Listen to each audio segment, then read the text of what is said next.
Hi, Deanna. Hey, Rosa. How was your week? My week has been very uneventful. Must be Getting nice. through work and just getting through my day as peaceful as I can. My week was very eventful. Just one day, really. The rest of the week was fine. Friday, my truck almost exploded, so it was out of oil and coolant. I was on my way to work, and a little notification comes up on my truck and says, engine hot.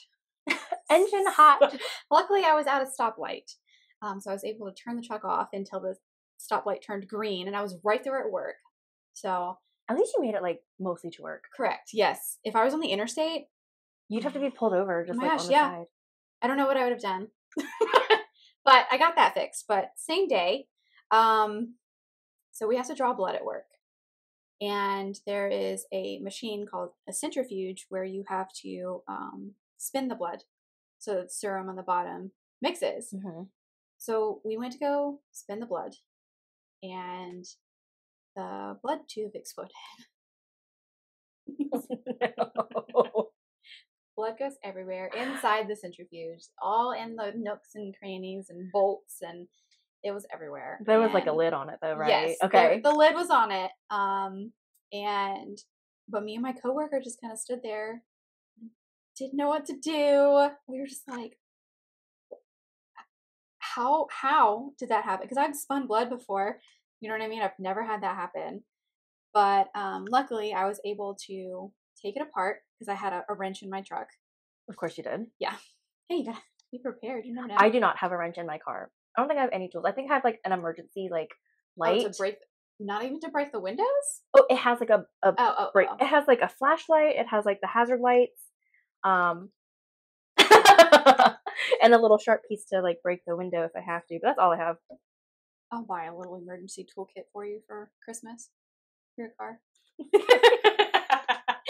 Anyways, you had the wrench in your car. Yes.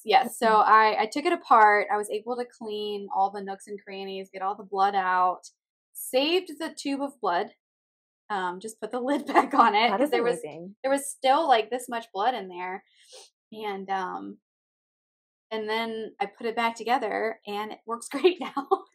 So, crisis averted.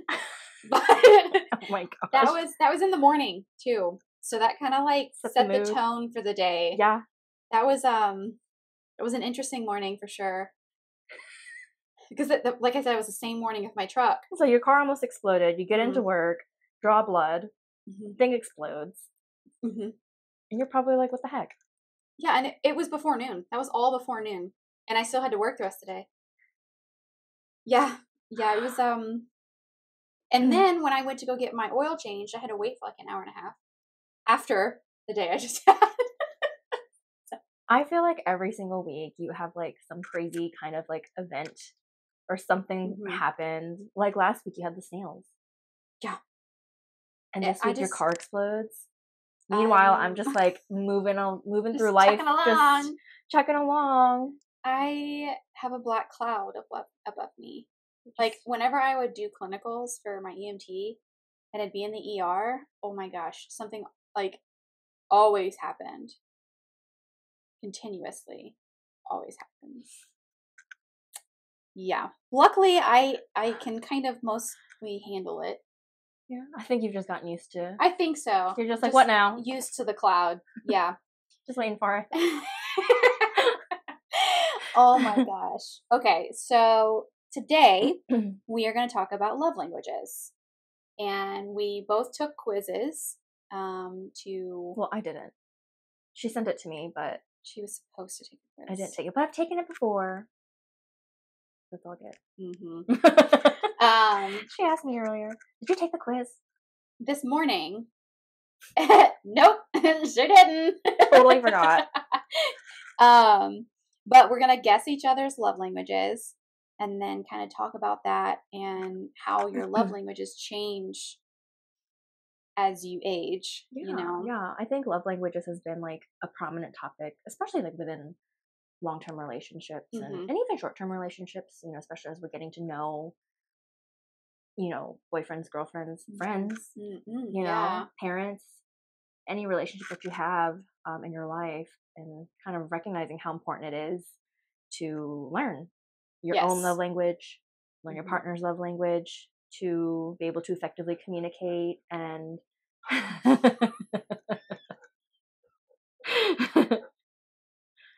Yes, we are also going to discuss our partner's love languages and how, we kind of intermingle together and make our relationships work. Yeah, because it can be very tough coexisting with, a boyfriend or partner who has a totally different love language than yours. So feel free to, share your love language, talk about your experiences, learning each other's love languages. I think it's super, super important to navigate through that in your relationships.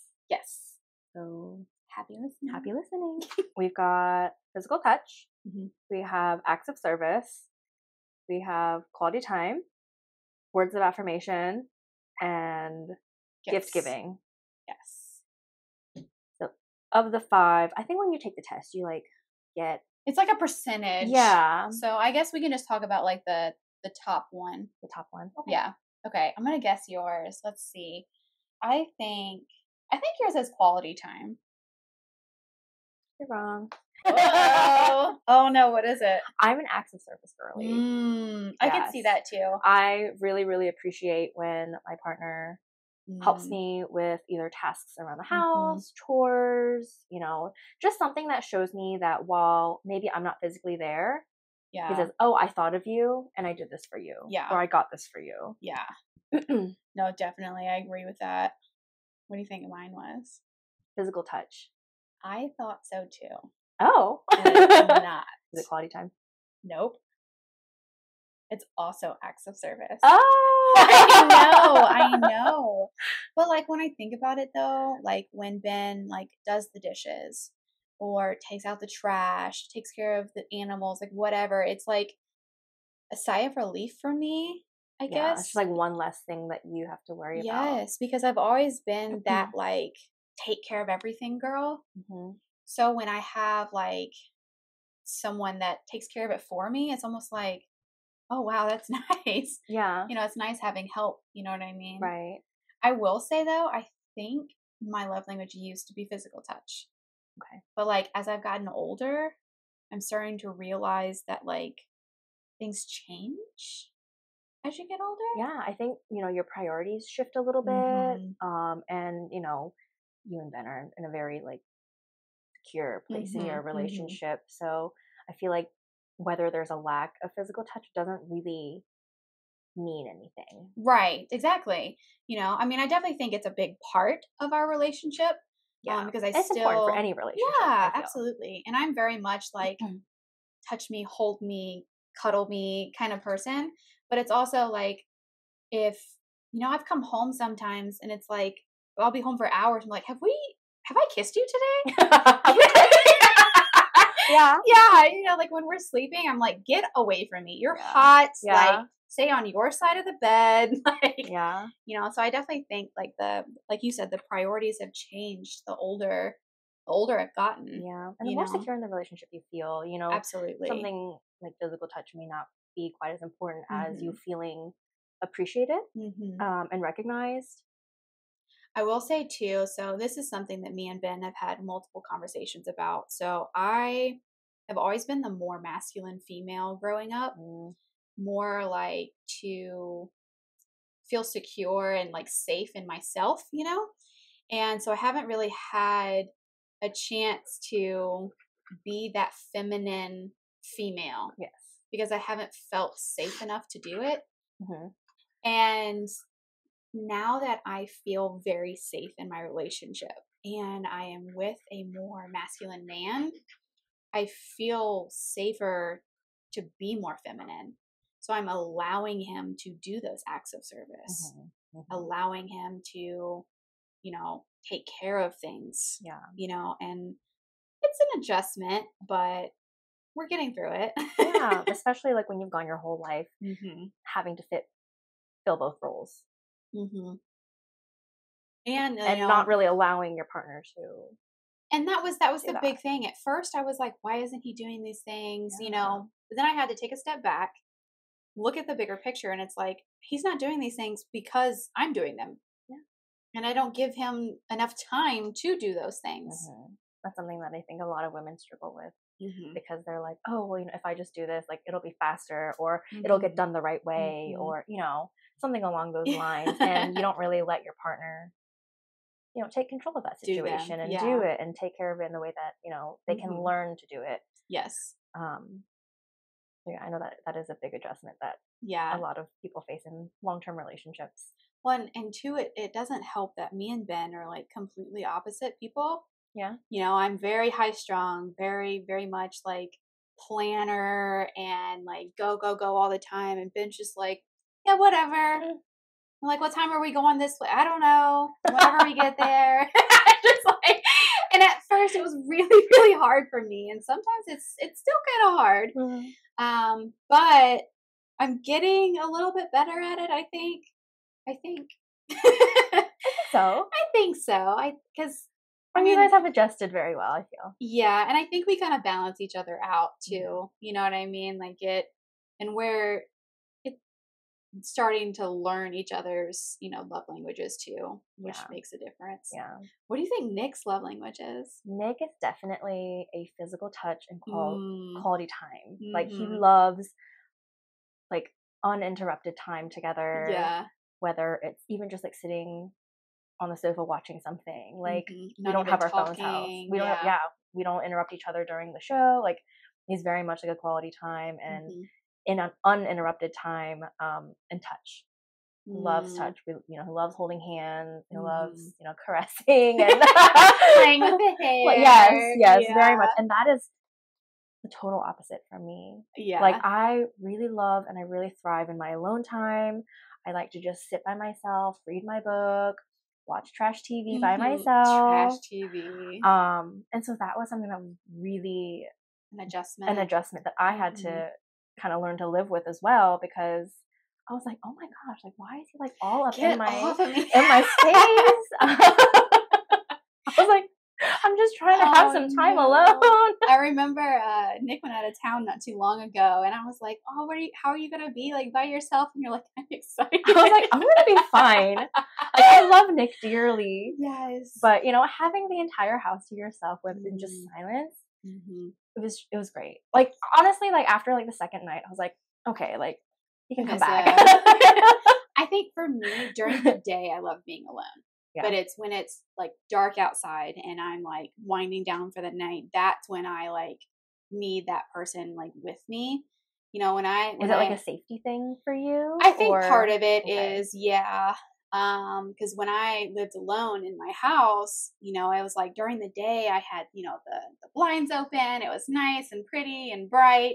And then when it started getting dark, I had to shut everything down, and every little sound, I was like, what is that? Is someone breaking in? Like, it's definitely partly a safety thing too, I think. But Ben, I wonder what his love language is. I think it's quality time. You think so? I think so. Because what makes you think that? Because, okay, so like whenever I was in school, I would be in our office like studying or whatever, and sometimes he'll just come in there and just lay on the bed, and I'm like, just hang out. You okay? Do you need something? No. Okay. I just wanted to be around you. Yeah. Meanwhile, he's right there in the living room. It's not like he's that far. But no, I love that. And I think he has kind of adjusted to my love language too, as far as physical touch is concerned. Because he used to not be a physical touch person. Yeah. But now it's like the other morning when I was getting up to go to work, like my alarm went off. He like grabbed my arm before I got out of bed and like pulled me back down, and we just like, cuddled for like a minute or two or whatever before I had to get up. So I definitely think like he finally feels like safe to be physical touch. You know what I mean? Like cuddly, because he's a very big man. Yeah, he's a very like macho, like masculine. I'm a dude kind of. I'm a dude. He's very much dude. Yes. But he's a big teddy bear, though. So yeah, but I would say quality time would be his biggest thing. Yeah. And I know that like some people think that, the 5 love languages test is like really stupid or like, oh, it's just like whatever. But honestly, I think it's super important to know how your partner wants to receive love. And I think in a way that it can save a relationship. Absolutely. Especially when you've got two people that have completely different love languages. Like me and Nick, like we are totally different in terms of like how we, show love. Yeah. Well, and it's like in the beginning, I'm sure it was hard because like you said, it's like, why is he on me? Why is he touching me? And the same thing goes for him. He's like, why does she not want to be around me? Why doesn't she want to touch me? Yeah. Why doesn't she want to hang out with me? Like, and it's still something that we are working through. Yeah, absolutely. As of right now, Nick is like, we need a thing. We need a thing that we do together. And, while, that's great. And, I hope that we can find the thing that we can do together as a couple. It's not quite as a priority for me to have a thing. Right. Like I am perfectly fine just like coexisting together. But to him, it just sort of feels very bland. Yeah. Very roommatey. Well, I mean, what I mean? That's kind of how me and Ben had the same kind of scenario a while back, but it was opposite. I was more in Nick's position, and he's just like, because like I would tell him I missed him, I missed hanging out with him and stuff, and he's like, I see you every day. Like it was hard for us to like communicate what exactly we meant. You know what I mean? And it's like, yeah, well, we see each other every day, but like you're doing the dishes and I'm getting ready for bed, or like it's not like quality time. Yes. It's like we don't go on dates anymore. We stopped dating each other because we saw each other every day. I mean, yesterday, Nick was like, we should go on a date. No. And like I was like, we really haven't been like on a true date in a while. Like, yeah, we'll go out to eat together, but it's just going out to eat. Yes. It's not like getting we dressed up. We don't get like excited to do that again. Like we've lived together long enough where things have just very much mellowed out, and we're just sort of taking it day by day. Although I think we're struggling with like what to do on dates. I agree. Because me and Ben are way too competitive to do like bowling, and I want to go do things with you guys, but you're like, no, that's going to end poorly. We went putt-putting one day, and Ben threw his club at one point, and then he ended up coming back and beating me, and then I was just angry the rest of the time. And then, like, we went bowling one time in the very beginning of our relationship. He wouldn't kiss me the whole time because I was beating him. Oh my God. I know. We tried doing Mario Kart night one time with the Switch, and he was just angry because the controller was pulling left, and it's not a good time. You guys should play Fred and Bread. I want to play the It Takes Two. Yeah. But I'm nervous. It Takes Two is really fun, and like, I could tell Nick was like seething because he was getting so impatient with me. Oh no. And not because of me personally, but because I'm so bad at video games. Like in video games where you have to navigate the camera and move at the same time. Oh my gosh. Is a nightmare for me because I'm like, okay, I'm going to move and then I'm going to turn. No. And it's just not that muscle memory for me.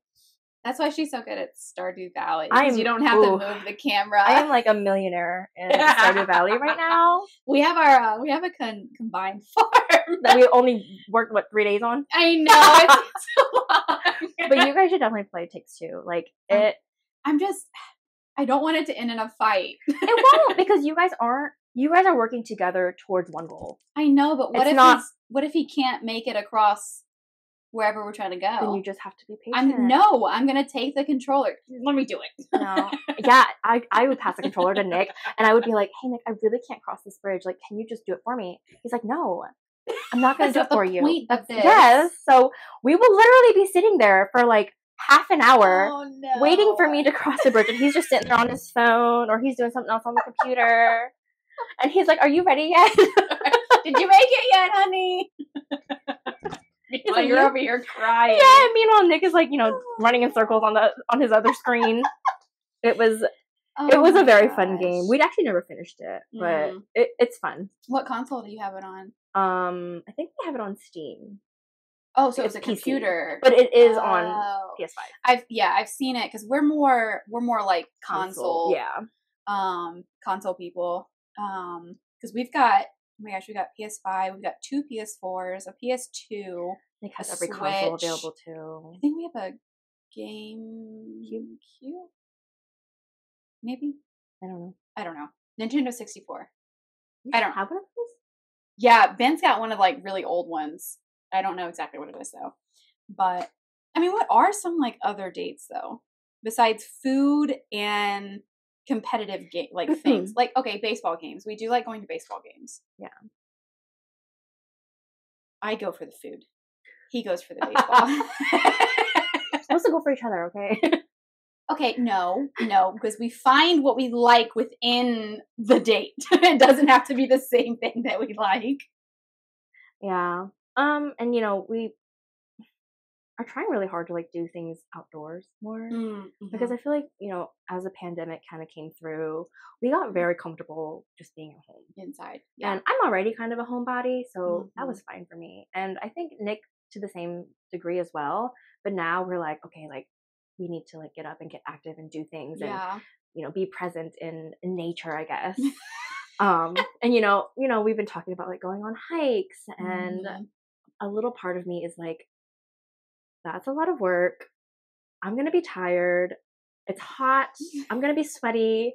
Like all of these things are just coming down on me. Like I'm like, oh my gosh, like this seems like a terrible idea. Yeah, that is just so funny for the viewers and listeners. So Rosa is like Ben, and I'm like Nick. Yeah. So, because Ben is the same way. If I ask him to go on a walk with me and Kilo, he's like, he has to think about it. Yeah. Why I don't have a dog? Maybe me and Nick can go hiking. You guys would have a blast. We really would. You guys would have a blast. I'm gonna call Nick and be like, hey, you wanna go hiking? Since neither one of our significant others wanna go. I'm gonna go, but I'm just gonna complain the whole time. So will Ben. You two can be in the back and me and Nick will be up front. Like, Ben, this sucks, doesn't it? I'll turn around and you guys are gone. Yeah. Sat down somewhere, wait for us to come back. I'll be here at the bottom. But it is very difficult when, you and your partner have different interests and trying to find something that you can do together. Well, it's kind of like, I think it's a big thing too. Even if you're not interested in it, at least trying to show interest and learn about it. That way you have something to talk about or something like that. Yeah, no, I agree. And that's still something that I really struggle with because I really don't like doing things that I don't want to do. Yeah. And it's very hard to kind of switch that mentality to be like, oh, this is important to my partner. I'm going to give my all to try to be engaged in this activity with him. Yeah, it's kind of like so baseball. I am not a fan of baseball, or at least I haven't been, and because like growing up, my pawpaw would nothing but baseball was on the TV, and I was so tired of it. And to me, it was a boring game, but that's because I also didn't know the game either. Yeah. And then whenever I started dating Ben and he's all into baseball, I just see like how passionate he is about it. And I'm like, well, this isn't going away, so I might as well at least learn the game because I love sports. You know what I mean? So I was like, let me just learn the game. And then I remember one time, this was very, very early on in our relationship. Like, I don't even think we were like official yet. And I was at a kid's baseball game with my mom. Like, she went to go watch one of her students. And I was texting him and I was asking him all of these questions about the game. And he was like, why are you asking me these things? Like, you don't even like baseball and stuff. And I was like, well, I know that you love baseball. So the fact that you love it, I want to learn it. Plus, I don't want to be at a baseball game and have no idea what's going on. I at least want to somewhat know. You know what I mean? Yeah. And like that in itself just meant a lot to him that I was willing to learn about something that I really had no interest in. Yeah. Nick is very much like into video games, PC games, and like even console games like PS5. Like I think we just finished The Last of Us. I'm not a fan of that. I mean, it was a great game. I obviously didn't play because you just watched. But I watched, but like that was a bonding experience. For quality time. That was quality time. You know, I'm there. I'm present with him in this story-driven game. And you know, I always tell him, I was like, you can play without me. You know, yeah. But he's like, no. Like, you know, this is something that we do together. Like, yes. The reason why it's taken us so long to play this game is because we're never on the same schedule. Like, all the stars have to align. Like, he has to want to play. I have to be available. We have to have the time to play for a longer period of time. Well, it's like TV shows. Yes. You know, Netflix cheating is a thing in my house. And like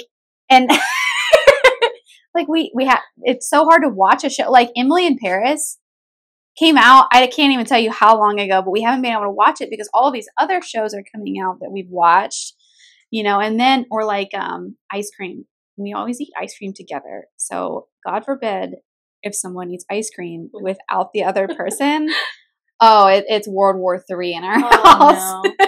No. Oh man. But yeah, no, I love that.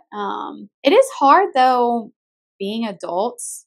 And like, especially if you do have opposite schedules as each other. Yeah. Like hanging out and actually finding the time. You know what I mean? It is very hard, especially like, I know for a while you and Ben worked 9 to 5.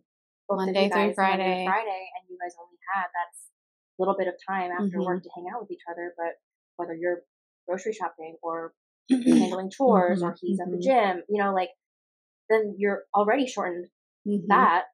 Again. It made it even worse too during baseball season, you know, because he coaches high school baseball, and you know he would go to work all day long, and then go to baseball, whether it be practice or a game, and then afterwards go to the gym. So he wasn't coming home till like 9 p.m. and I'm just sitting in the house, just kind of like, I don't know what to do,